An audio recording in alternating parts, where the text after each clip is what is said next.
तो bio Savart law की एक दूसरी एप्लीकेशन करते हैं. Magnetic field due to a straight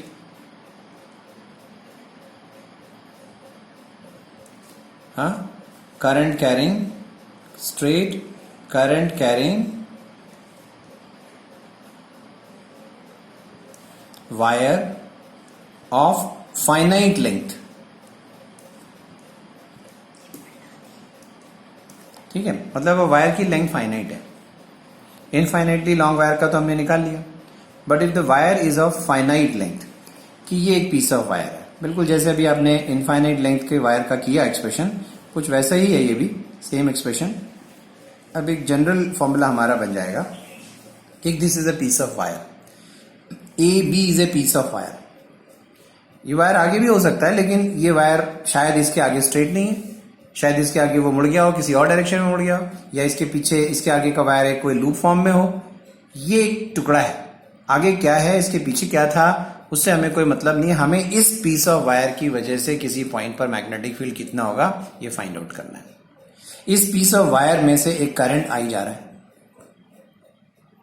अब यहां पर एक पॉइंट दिया हुआ somewhere, I am not marking this point P at such A point कि वो आपको लगे कि मिड पॉइंट से मैं मार्क कर रहा हूं, नहीं, कहीं से है. एक परपेंडिकुलर ड्रॉप किया मैंने, जैसे पहले किया था हमने, एक परपेंडिकुलर ड्रॉप किया. Suppose this perpendicular is at a distance of a. O need not be midpoint of AB. Now इस पीस ऑफ वायर पर आपको ऐसे बहुत सारे छोटे छोटे करंट एलिमेंट्स बनाने हैं. Choose a small current element here here here and up to A. B से लेकर ए तक आपको बहुत सारे करंट एलिमेंट्स चूज करने हैं. और बायो सावर्ट लॉ के लिए क्या करना है कि हर एक करंट एलिमेंट का मैग्नेटिक फील्ड पॉइंट पी पर कितना है और उसका डायरेक्शन क्या है फाइंड आउट करते हैं और उसका हम वेक्टर सम कर देते. तो यहां पर मैं फिर से एक छोटा सा करंट एलिमेंट किसी एक पॉइंट सी पर चूज करता हूं. एक करंट एलिमेंट, ये रहा एक current element, it is again dl. And where is this current element? Let this current element is once again situated at a distance of r. It is at a distance of r. Now this time what I am doing is, let me call this angle. मैं इस बार ये वाले angle को mark कर रहा हूं. Let us call this angle as theta.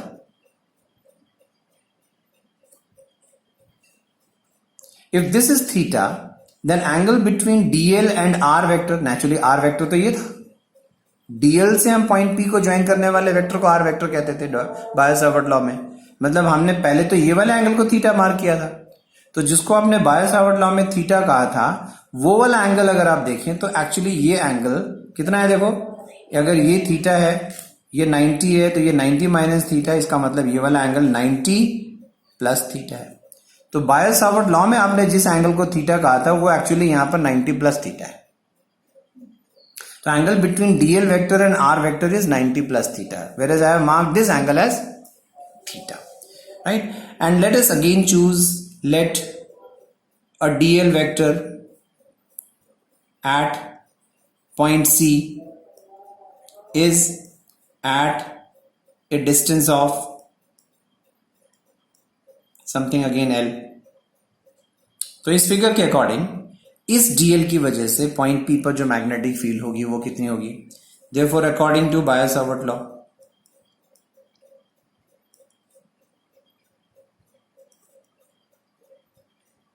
Magnetic field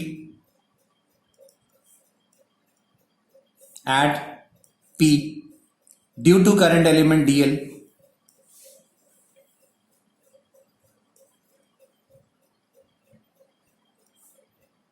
इस current element dl की वजह से पॉइंट पी पर मैग्नेटिक फील्ड कितनी होगी, उसका मैग्नीट्यूड डीबी, तो it should be mu not upon 4 pi I DL sine theta लिखते थे वहां पर, but theta was the angle between DL vector and r vector. In this case that angle is not theta, it is 90 plus theta and divided by r square. Clear हुआ? 90 plus theta क्यों आ गया? क्योंकि here in this figure angle between DL vector and r vector is 90 plus theta. What is sine 90 plus theta in the second quadrant? हाँ, so it is mu not upon 4 pi I DL. Sine 90 plus theta was cos theta divided by r square. Call it as equation number 1. And what is the direction of magnetic field? Once again, right hand grip rule, thumb in the direction of current, fingers turning around. So I can see the direction of magnetic field at point P is pointing inwards, pointing inwards.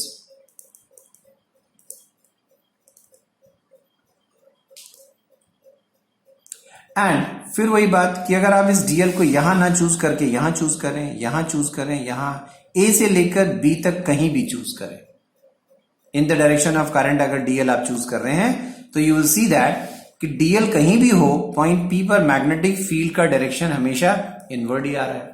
तो ये हमारे लिए फिर अच्छी बात हो गई कि हमें ए से बी तक के सभी करंट एलिमेंट्स की मैग्नेटिक फील्ड्स का सिर्फ समेशन कर देना, मैग्नीट्यूड्स को ऐड कर देना, टोटल मैग्नेटिक फील्ड आ जाएगी. तो लेट्स फाइंड आउट. हम टोटल मैग्नेटिक फील्ड वहां पे करते हैं, बट फिर वही बात यहां पर देखिए, variables l, theta and r है ना. Once again before we integrate in triangle, थोड़ी सी ज्योमेट्री अप्लाई कर दें. इन ट्राइंगल ओपीसी, इस ट्राइंगल में, अब इस ट्राइंगल में पहले हम ए और ये था एल हमारा, ये डिस्टेंस एल है, ए और एल के बीच में रिलेशनशिप एस्टेब्लिश करें. थीटा के लिए A is base, L is perpendicular, तो tan थीटा यूज करें. tan theta is equals to L upon A. It means L is equals to A tan theta. तो dl upon D theta is equals to, इसको differentiate करें, a secant square theta. That means dl can be replaced by a secant square theta d theta in equation number 1. एक variable ऐसे eliminate हो सकता है. दूसरे variable को eliminate करने के लिए अब हम रिलेशनशिप डेवलप करें between a and r. Angle theta के लिए ए बेस था तो आर हाइपोटेन्यूज है, तो this will be cos theta. तो इसी ट्राइंगल में कॉस थीटा फाइंड आउट करें.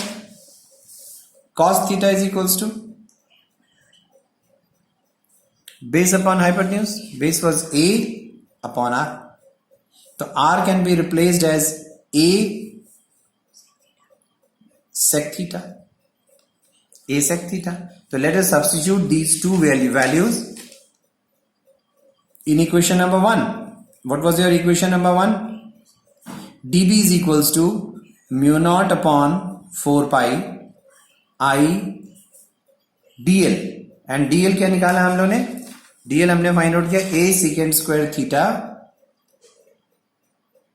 d theta multiplied by cos theta.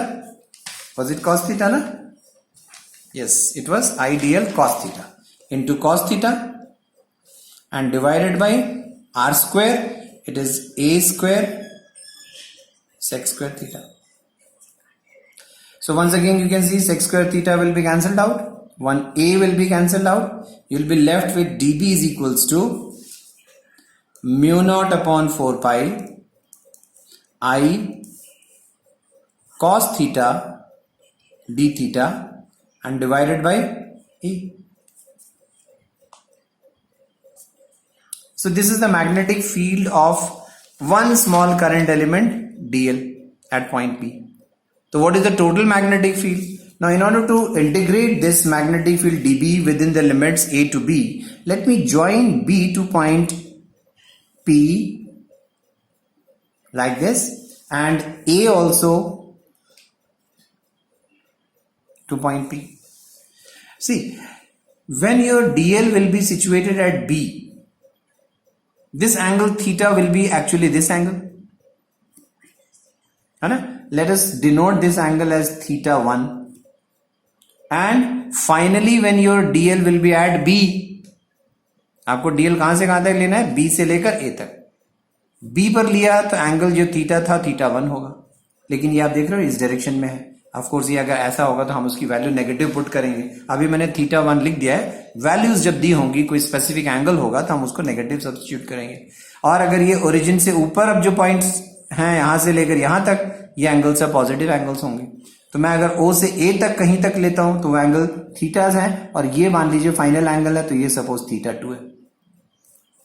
इसका मतलब थीटा की लिमिट्स हो गई थीटा 1 से लेकर थीटा 2 तक। अभी मैंने नेगेटिव या पॉजिटिव किसी को नहीं रखा है ना, वो आप समझेंगे अभी मैंने क्यों नहीं रखा नेगेटिव। अभी मैं जब किसी न्यूमेरिकल में बताऊंगा तो वो बात समझ में आ जाएगी। तो इसको इंटीग्रेट कर दें। Therefore total magnetic field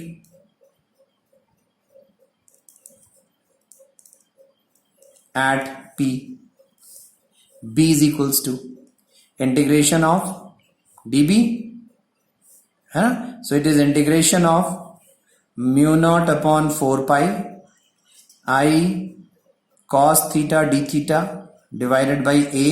Limits of theta are theta is equals to theta 1 to theta 2. Right? Constants, keep them out. Mu naught I over 4 pi A. And when I integrate cos theta d theta, it is sin theta. With the limits theta 1 to theta 2. Remember that theta 1 was the angle at the lower end. Theta 2 was the angle at the upper end due to the upper end. DL element at the upper end. So ये हो गया mu naught I upon 4 pi A upper limit sin theta 2 minus lower limit sin theta 1. So this is your expression for magnetic field due to a small piece of wire, a straight piece of wire at some distance A. So let us just verify it. हमने इसके पहले एक expression derive किया था when the wire was of infinite length, है ना। तो इसके कुछ स्पेशल केसेस देखिए जरा, अभी हमें वेरिफिकेशन हो जाएगा इसका। स्पेशल केसेस में था if wire, straight wire is of infinite length, extending at both ends, उसके दोनों एंड्स इंफिनिटी तक एक्सटेंड कर रहे थे, इसलिए हमने उसकी लिमिट्स माइनस इंफिनिटी से प्लस इंफिनिटी लिखी थी। मतलब अगर ये दोनों एंड्स इंफिनिटी पर हैं तो as per hour figure now, अगर मैं ये वाला एंड इंफिनिटी पर, ये वाला एंड भी इंफिनिटी पर ले जाऊं तो थीटा 1 इंफिनिटी पर कितना हो जाएगा। देखिए अगर ये एंगल अभी थीटा 1 है, मैं और ऐसे जाऊं तो एंगल बड़ा हो गया, और ऐसे जाऊं तो और एंगल बड़ा हो गया, तो एक्चुअली वो एंगल 90 हो जाएगा। लुक एट दिस, ये एंगल यहां होगा तो 0, जैसे जैसे मैं नीचे जा रहा हूं ये एंगल थीटा 1 बढ़ता जा रहा है, बढ़ता जा रहा है, और फाइनली इंफिनिटी पे पहुंचेगा तो कितना हो जाएगा, ऐसा पैरेलल हो जाएगा वो। तो इसका मतलब ये एंगल बढ़कर 90 हो जाएगा। तो इसका मतलब अगर ये वायर दोनों एंड्स पर इंफिनिटी तक एक्सटेंडेड है तो theta 1 will be equals to minus 90 means minus pi by 2. तो theta 1 similarly upper side extend होगा तो वो plus pi by 2 होगा।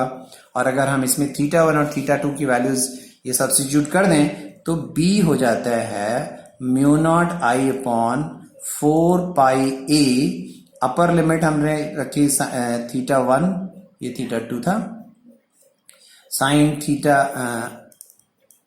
theta 2 means sin pi by 2 minus sin theta 1 means in this it is minus pi by 2. So क्या बचा आपके पास, mu naught I upon 4 pi A sin pi by 2 is 1 minus sin minus pi by 2 is minus 1, and minus 1 with this minus 1 will be again plus 1, and your result is mu naught I upon 2 pi A. This is our result which we have already done. तो ये verify हो गया result हमारा, है ना। इसका एक और स्पेशल केस देखिए, बड़ा इंटरेस्टिंग केस है, केस 2, कि your wire is of infinite length if straight wire extends to infinity only at one end.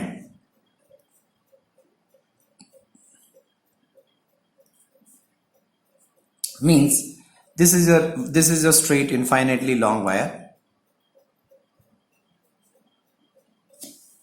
This is that point O, and from this end at a distance of A you are given that point P. So it is extending to infinity only at one end. Near the other end, will there be any magnetic field? So what will be the magnetic field at this point? It looks like कि ये situation कुछ ऐसी है कि अगर ये दोनों तरफ इन्फिनिटी तक थे, अब मैं कह रहा हूं ओ के नीचे का वायर नहीं है, डज इट अपीयर कि ये आधा रह गया है ना? तो यहां पर क्या हो रहा है कि अब मैं जब देख रहा हूं नीचे नहीं है, तो इसका मतलब जो नीचे मैंने पहले कहा था θ1, वो θ1 अब कितना हो गया? 0 degrees. In this case θ1 is 0, but θ2 जो ऊपर की तरफ एंगल हमने θ2 बनाया था, वो θ2 अभी भी कितना है? Same as π/2.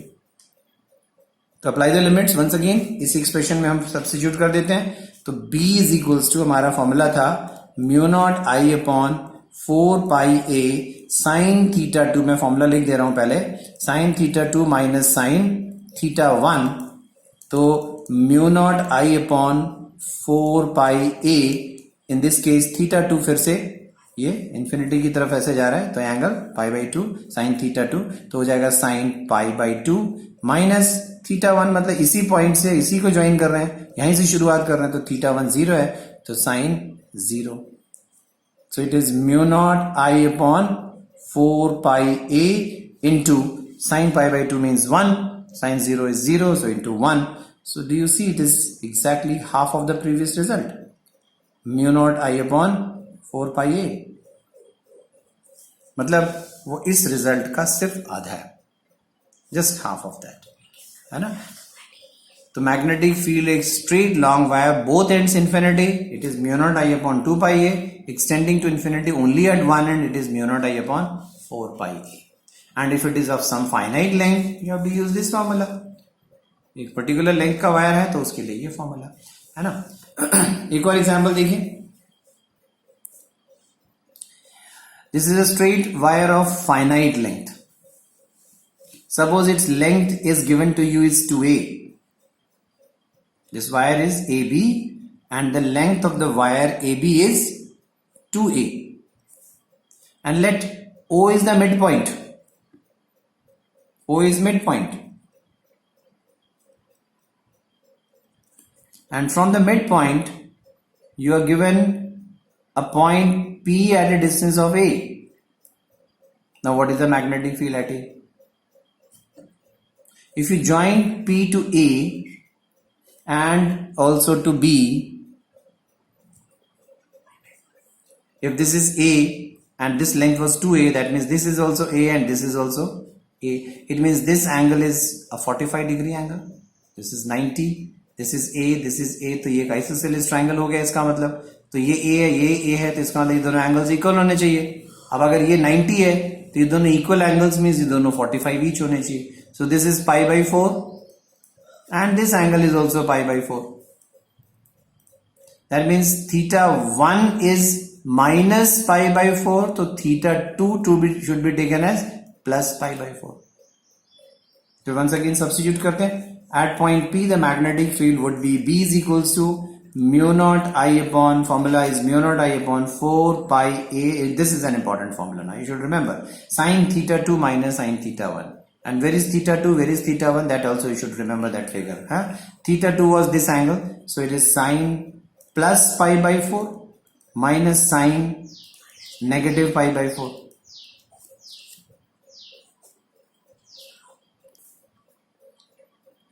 Substitute these values. So it is μ0I/4πa. Sin π/4 means 1/√2 minus and minus again plus 1/√2. So it becomes 2/√2. So it becomes B is equals to μ0I/, 2 से 2 cancel करेंगे तो 2√2 pi a. And direction, if this is the direction of current, it will be pointing in. Direction इधर show करता है तो pointing out. Then this figure it is pointing in. Now this is again one more symbol I am telling you. When it is pointing in, I earlier told you कि if it is a pointing out direction, we generally show it by a dot. But if it is a pointing in direction, anything pointing inwards, चाहे वो current inwards हो, चाहे वो field inward हो, चाहे वो dl vector inward, anything to show it inwards, we show a cross symbol. ठीक है? So here it is pointing in.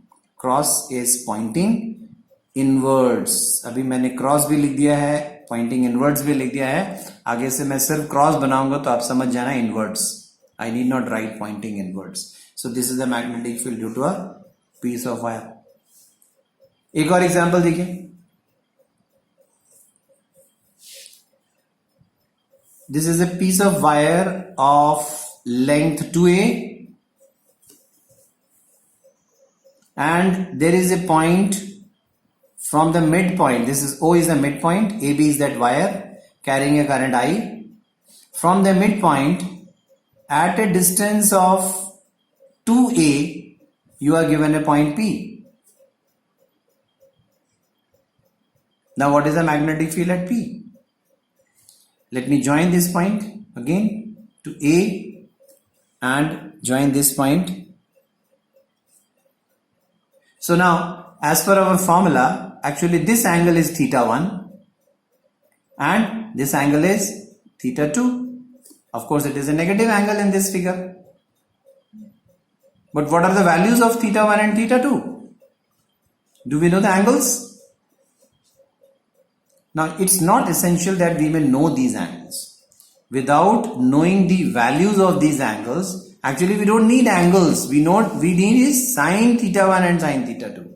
हमें angles theta 1 theta 2 की वैल्यू नहीं चाहिए थी. हमें तो sin theta 1 और sin theta 2 की वैल्यू चाहिए. हम उस ट्रायंगल से sin theta 1 sin theta 2 की वैल्यूज निकाल लेंगे. ठीक है? तो देखिए जरा अब sin theta 1 यहां इस फिगर में कितना है? Perpendicular upon hypotenuse. अगर ये मिड पॉइंट है तो ये साइड A है, तो ये भी A है. What about hypotenuse? अगर ये A है, ये 2A है, तो ये कितना हुआ? Root of 5A. Root 5A है ना. तो sine theta 1 will be 1 by root 5. Sin theta 2 will be also 1 by root 5, but वो नेगेटिव एंगल है तो actually it will be minus 1 by root 5. समझ में आ रहा है? Sin theta 1 will be equal to minus 1 by root 5 and sin theta 2 will be minus, this was I think theta 1, this was theta 2. So sin theta 1 is minus 1 by root 5, sin theta 2 is plus 1 by root 5. So substituting the values in that formula, B is equals to mu naught I divided by 4 pi A sin theta 2, जो इस figure में कितना है 1 by root 5. 1 by root 5 कैसे आ गया? समझ में आ गया? 1 by root 5. थीटा 1 की वैल्यू नहीं मालूम, थीटा 2 की वैल्यू नहीं मालूम, साइन थीटा 2 की वैल्यू लेकिन हमें मालूम है. एंड माइनस 1 by root 5, तो it becomes, that means it is mu naught I upon 4 pi A into 2 upon root 5. So it is B is equals to mu naught I upon 2 root 5 pi A. है ना? If the direction of current was this, it is pointing inwards again. ठीक है? तो इस तरह के examples करने आने चाहिए. ओके